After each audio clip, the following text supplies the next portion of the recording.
يا هلا.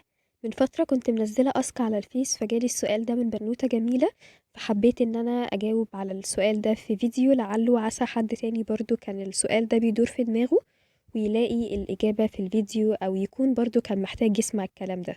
فأبغى أقولك ان انا شبهك قوي.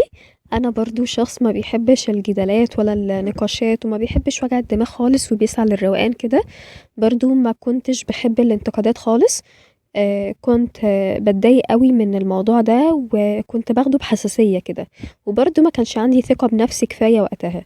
أول ما بدأت على السوشيال ميديا كنت بانزّل الصور بتاعتي وشغلي كله على النت وعلى الجروبس، فالحاجات دي بتبقى لامة ناس كتير أوي من فئات ومن مجتمع غريب عن الناس اللي أنتِ متعودة عليهم، اللي هم غالبًا بيطبّلوا لِك أصلًا.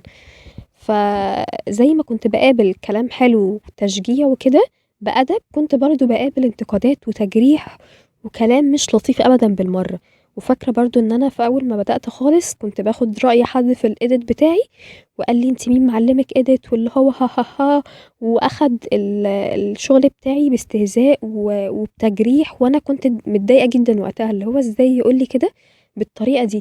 فكان في قدّامي two options، إن أنا آخد كلامه على الedit والتصوير بتاعي بشكل فعلًا اللي هو لأ، أنا أبطّل تصوير أحسن وedit طالما أنا شغلي مش حلو، يا إما أختار بقى الoption التاني، وده اللي أنا عملته، اللي هو لأ، أنا أحاول أطوّر من نفسي وآخد كورسات وأتعلّم وأمارس بشكل أكتر، لحد ما الحمد لله بقى يتقال لي عايزين videos في إنِّك تعلّمينا الedit بتاعِك، وبالفعل عملت كده وادّيت كورسات وادّيت وِرَش في التصوير وفي الedit، فالحمد لله.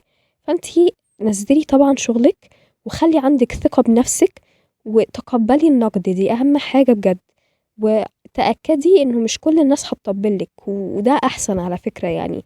التطبيل مش هيساعدِك إنِّك تتطوّري ولا إنِّك تبقي شخص أفضل خالص، لأ أنتِ خُدي الكلام طالما هو انتقاد بشكل مؤدّب وباحترام، خُدي منّه اللي هيفيدِك واللي يخلّيكِ تطوّري فعلًا من مستواكِ وتبقي أحسن.